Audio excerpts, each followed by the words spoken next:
9 दिनों की अपनी क्या महिमा पंडित जी? बिल्कुल अर्पिता, सबसे पहले तो ये समझना होगा कि नवरात्रि के 9 दिन ही क्यों? 10 दिन क्यों नहीं, 11 दिन क्यों नहीं, 15 दिन क्यों नहीं, 9 दिन क्यों? देखिए, 9 की जो संख्या है, 9 का जो अंक है, वो सिंगल अंक में सबसे अंतिम अंक है, 9 का अंक। और कंप्लीशन में, कंप्लीट में सबसे ज्यादा मजबूत अंक माना जाता है। इसलिए जब हम 9 की बात करते हैं तो हम बात करते हैं संपूर्णता की, कंप्लीशन की। नवरात्रि के 9 दिन पूजा, उपासना और साधना के सर्वोत्तम दिन हैं। अगर आप देखें तो नवरात्रि जब आती है, वैसे तो साल में 4 बार आती है, लेकिन जो 2 मुख्य नवरात्रियां आती हैं वो उसी समय में आती हैं जब ऋतुओं में बड़ा परिवर्तन होता है। एक समय गर्मी की शुरुआत होती है और एक समय सर्दियों की शुरुआत होती है।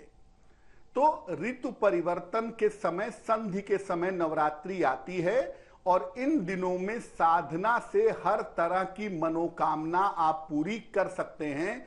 ऐसा माहौल, ऐसी प्रकृति होती है उस समय। नवरात्रि के जो 9 दिन हैं, इन 9 दिनों में अलग अलग दिन, अलग अलग तरह की शक्तियां प्रवाहित होती हैं। नवरात्रि के पहले दिन देवी की जो शक्ति होगी, नवरात्रि के दूसरे दिन बिल्कुल अलग शक्ति होगी, तीसरे दिन अलग। यानी हर दिन अलग अलग तरह की देवी की पूजा हम करते हैं। दरअसल अलग अलग शक्तियों को प्राप्त करने की साधना करते हैं।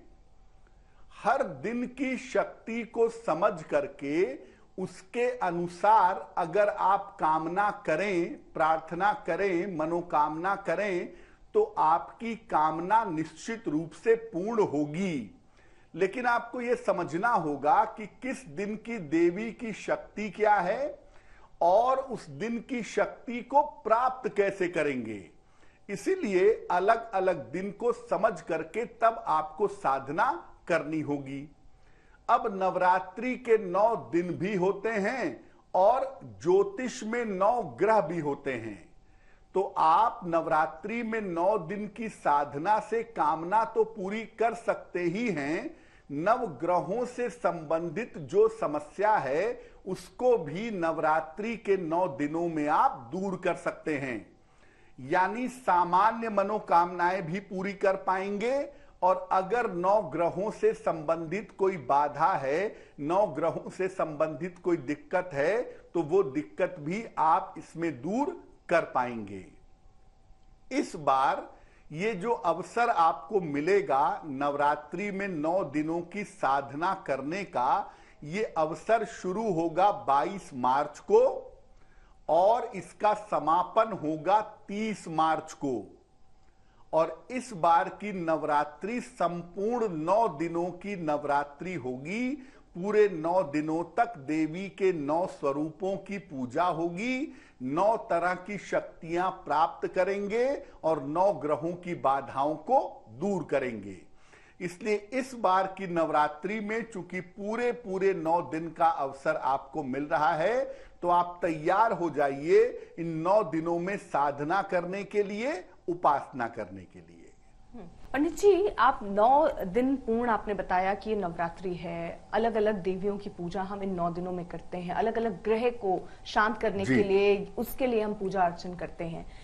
हर दिन क्या अलग तरीका होता है देवी की पूजा के लिए या ग्रह के शांत कराने के लिए, या नवरात्र की वही पूजा है जो एक ही तरीके से 9 दिन की जाती है?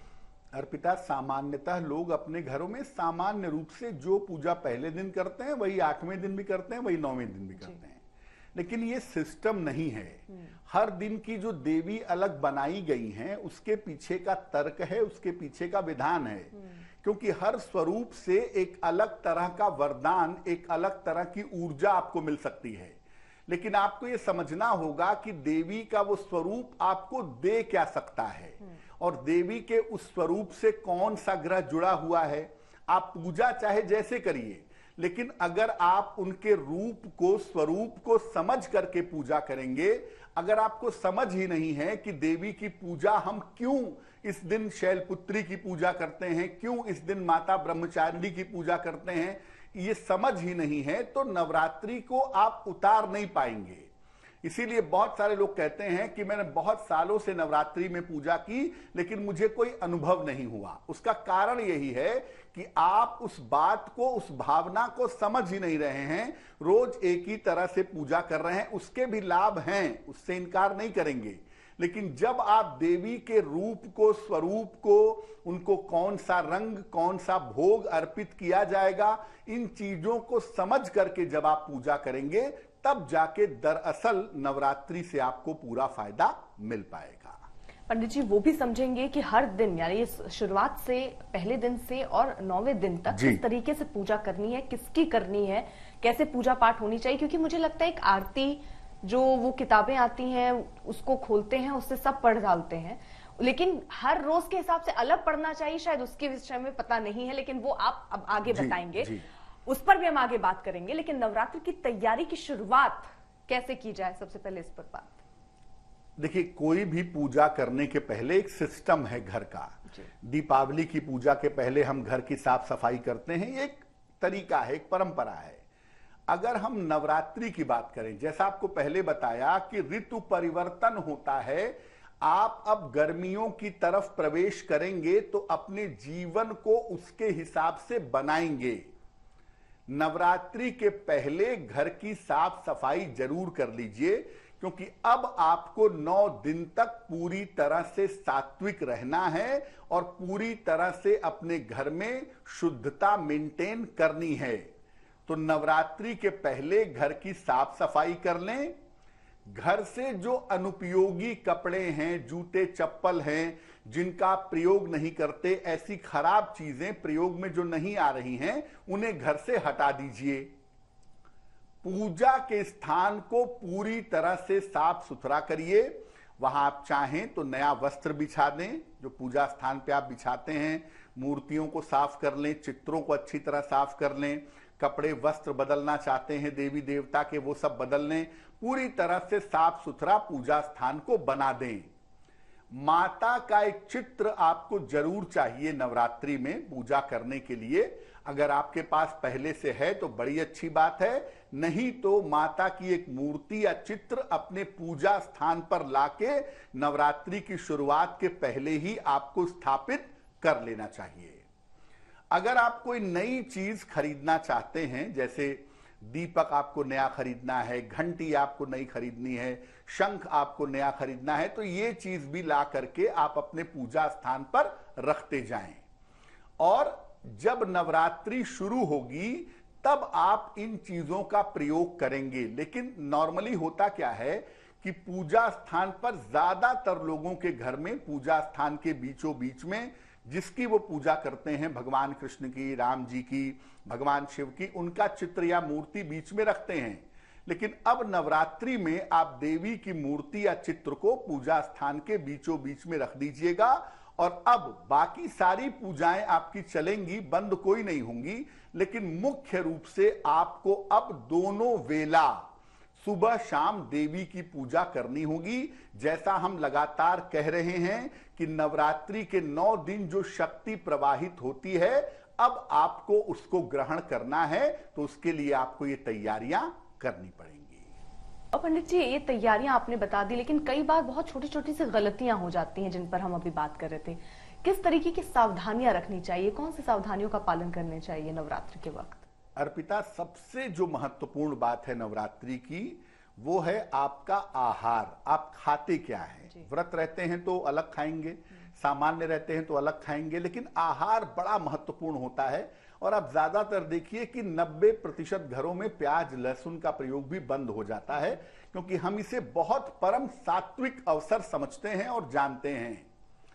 अब ये आहार पर क्या ध्यान देंगे वो बताता हूं मैं आपको। पहले आप ये समझिए कि घर के मुख्य द्वार को, मेन डोर को भी आप साफ सुथरा करिए। क्योंकि देखिए, हम लोग रोज शाम को अपने घर के मुख्य द्वार पे दीपक जलाते हैं, घर के मुख्य द्वार की सफाई करते हैं, क्योंकि हम ये मानते हैं ना कि मुख्य द्वार से देवी हमारे घर में आती हैं, माता लक्ष्मी का प्रवेश होता है। माता लक्ष्मी भी देवी का एक स्वरूप है। तो घर के मुख्य द्वार को और पूजा स्थान को आप नवरात्रि शुरू होने के पहले बिल्कुल साफ रखिए। और इस स्थान पर प्रकाश की उत्तम व्यवस्था करिएगा, यानी मेन डोर पर लाइटिंग बढ़िया होनी चाहिए। अब ऐसा नहीं कि आप शाम को पूजा कर रहे हैं और मेन डोर पे आपके अंधकार है, तो ये उचित नहीं होगा। तो मेन डोर पर भी लाइट अच्छी हो और पूजा स्थान पे भी प्रकाश की सही व्यवस्था हो।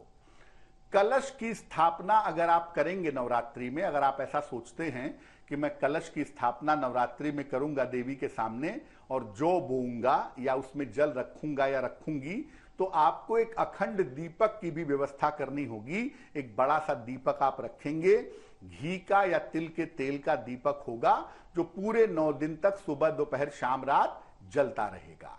अखंड दीपक की व्यवस्था भी आपको कलश के साथ करनी होगी। वो मिट्टी का दीपक भी हो सकता है और मेटल का दीपक भी हो सकता है।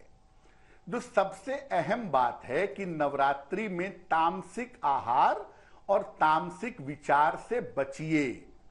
नवरात्रि में अगर आप व्रत रखते हैं तो आपको ज्यादा कुछ समझाने की जरूरत नहीं है। आप वैसे ही सात्विक ग्रहण करेंगे, फल खाएंगे, जल पिएंगे। लेकिन अगर आप व्रत उपवास नहीं रखते हैं तो जितने दिन नवरात्रि है उतने दिन प्याज, लहसुन, मांस, मदिरा का प्रयोग मत करिएगा। कम से कम भोजन भी करें तो सात्विक रूप से करें, तामसिक आहार और विचार से बचें। और ऐसा नहीं कि घर में नहीं खा रहे तो बाहर खा लिया। कोशिश करिए कि आप सात्विकता मेंटेन करें, ताकि जो एनर्जी पैदा हो रही है प्रकृति में, माहौल में, उसकी जो शुभता है वो आपको मिले।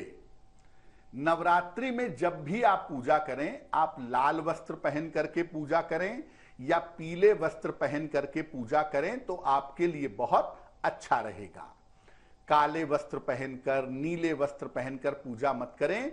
शुभता का रंग पीला है, लाल है, इन दोनों रंगों का आप इस्तेमाल करें। इन्हीं रंगों के वस्त्र पहनकर शुभता के साथ पूजा करें, आपके लिए बहुत शुभ रहेगा।